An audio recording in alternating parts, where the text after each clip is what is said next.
Kay ang ilang gituon si Allah gyud. Si Allah gyud nga ang Papa Ginoo na gyud gan siya. Jesus. Oo. Pero ang tinuod si Jesus para karon ang Israel ginagubot nagira sa Israel. Sila man ang tinuod gud nga chosen people sa Ginoo ang Israel. Pero dili tanan manggod sa Israel nga hintuo nga si Jesus mao ang Mesiya nga nagpakita. Di man gud sila motuo kay ngano si Jesus man gud anak ni Mary. Unsa man lang na si Mary?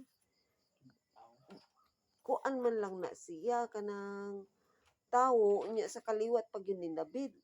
Dili man na si David kuan gud kanang dungganon.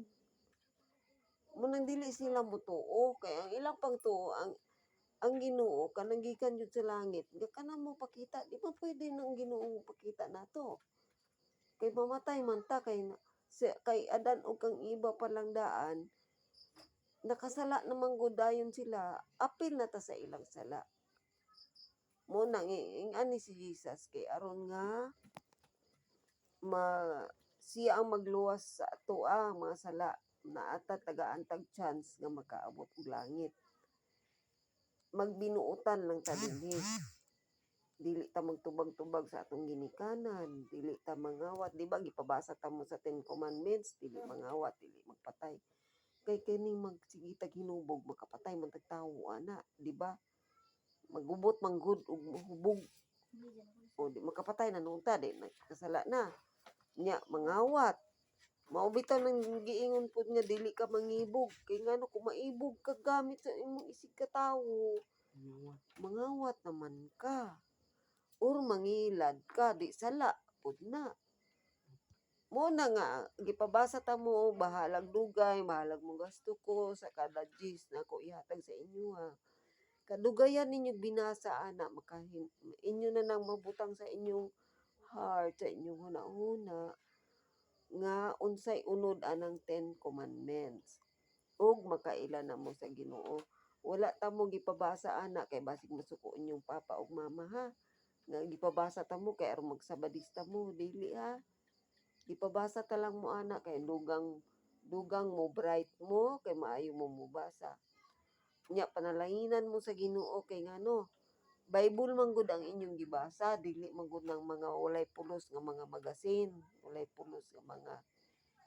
nga balasahon Bible ang Ginoo nakakita sa inyo ha dili nato makita ang Ginoo pero siya nakadungog bisan naghuna-huna lang ta unsay naa sa atong huna-huna kung nagplano ta nga mangatik ko nagplano ta nga mulayas ko nagplano ka nga kawato na ako tong tuay 10 pesos dito ni mama ako tong kuhaon nakahibalo ang Ginoo ana na ay dako kay nga libro dito sa langit tulo ka buok libro sa kamatayan libro sa kinabuhi o libro sa handumanan katong libro sa kinabuhi ug handumanan dito isulat ang atong gibuhat nga matarong og ang libro nga katong sa kamatayon didto pod isulat ang imong bad nga gihimo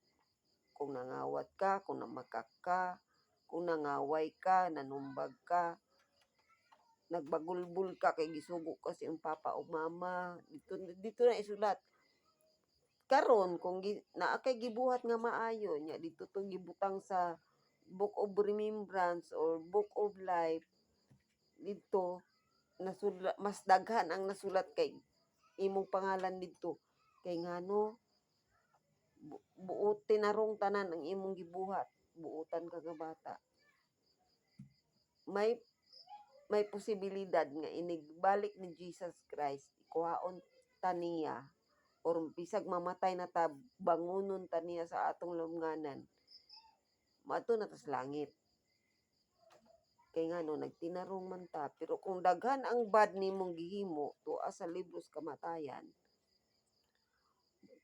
suri na lang kay inig sunugon sa Ginoo kaning nga kalibutan kaning nga word sunugon sa Ginoo maapil ta nga bad kauban nato si Satanas Mao nang mas maayong atong buhaton ang magbinuotan. Dili ta magtubag-tubag sa mga tiguang nga mas nakatigulang sa atoa, atong papag mama, atong iyuan, iyaan, di nato tubag-tubagon. Magbinuotan ta permanente.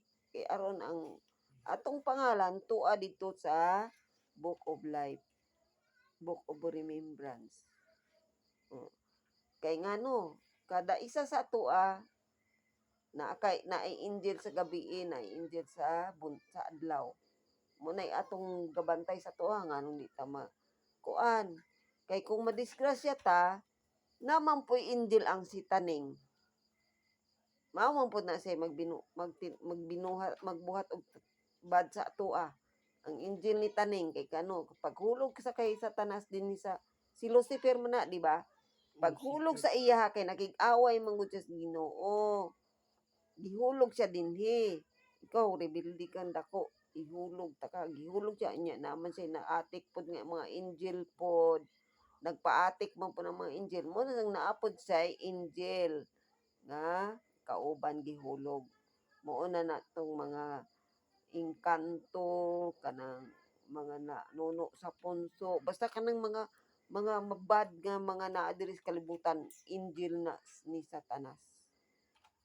Mao man pod na magsinamok pod nganong madisgrasya ka, nganong nasamad ka, nganong napandol ka, kay nganong dalikyat man po na sila sinamok. Mao na magtinarong yun ang kada bata, kitang tanan kinsa nga tawo. Magtinarong kay ngano ang atong angel sa kada adlaw o kada gabi permanenteng naa. Unya na kay problema. Gusto kang makapasar sa imong exam.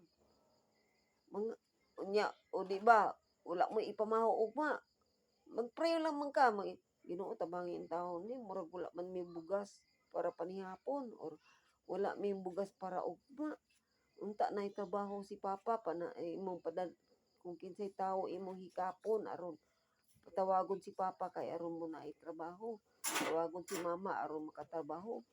Ing ana kay ngano dunggon man mo sa Ginoo. Kada isa sa tuwa dunggon. Sampit lang ta. Di na kinahanglan magluhod-luhod kag moingon ka nga Hail Mary full of grace, the Lord is with me. Ingana nga nga ampo. Ikaw lang mo diritsog ingon Ginoo. Tabangi in taon mi kay naglisod mi karon. Murag wala mi bugas. Kinsay tawo imong hikapon kay dili man gud ang Ginoo mo tunol nimo kwarta. Mo gamit na siyang tawo kay aron muhatag og kwarta sa imuha, muhatag og trabaho. Di ba makakwarta ta kay mo trabaho ta. Kinsa man ay kugihan ka ay di na mo ingon nga magpasag-ob mo. Nya, tayo pasag-ob bisa ko. Ako. Makakwarta na dayon ka, di ba? Try mo pasag. Kay ngano, ang Ginoo man to'y muhikap sa iya gitbo. Katong nga tawo gitagaan to siya blessing sa Ginoo kay aron nga mo bless pud sa uban nga tawo. Kasabot na mo. Kung dili tinuod ng pagkamatay sa tawo mo adto na og langit. Wa pay ta unya mahimong angel. Dili kay naanay angel daan. Wala paghimo sa Ginoo ang kalibutan na anay angel daan. Sila na ng angel hantod karon, hantod mahumaning kalibutan, sila ra gyapon ang angel. Walay angel nga nanganak. Walay angel nga nag-iminyo. Sila na nadaan nga angel. Lain-lain na lang magbantay sa tuag adlaw lahi pod ang sakon mo nang makahibalo ang Ginoo. Mabasa sa Ginoo pero ang yawa dili makabasa sa atong hunahuna. Maghuna-huna ta pero mig maayo kay bisag bad mabasa sa Ginoo ang maghuna-huna ta og bad mga daotan nga mga huna-huna daotan nga binuhatan makita gid sa Ginoo. Makita sa Ginoo dinhi sa atong hunahuna o diri sa atong kasing-kasing. Muna magtinarong yun ta, magbinuotan yun ta. Ikaw bingkoy. Ayaw nagpasuka imong mami. Kay dili lalim ang iyahang obligasyon nga gibilin sa imong mama sa inyo sa iyaha. Ha? Magbinuotan jud ka permanente ha. Kay hapit ang biya, ulitaw na biya ka, ulitaw na biya ka. Oh. Pananglit, dili ka maka-eskwela o college. Kita ka anang naadi na sa Dalipuga? Naitisda diha? Oh, mutisting ka diha eskwela. Kurso na kuan. Mismaw. Yung tisda. Oh, mutisting ka diha. Pananglit di gyud ka pa maka-eskwela o college. Basta lahutay lang, bahalag pobre, lahutay lang yun. Kay man kung nahimutang man yung pobre, malay nimo nga abot lang panahon madato be. Kinsay madato sa inyo ha inig abot anang panahon na be. Uy malay nimo di ta kay balo ang Ginoo nakakita sa inyo ha. Makadungog. Na magtinarong lang. Lahutay og eskwela. Sabot na mo. O manaminaw mo o lapos pikas tunggan. Ikaw bingkoy ha. Pag tinarong in taon dong. Ayaw pasok ka si mami nimo kay luoy pud siya. Ga problema na ba yan sa kada adlaw kinang panginahanglan ninyo. Nya, tabangan na mo siya. Natural lang gid nga magtabang ka niya. Ay man ni si kuan kay buutan naman ni daan sa gamay pa ni siya. Unsa man na? Nay, upuyo. Ano? Nay assignment? Eskwela na mo, eskwela. Na assignment ta. Sige na, uli na mo kay maghimo na siya assignment. Diri man ko na siya ga patudlo na ko. O mapareha mi bugo, zero na siya. Kung jis day. Ha? Kung jis.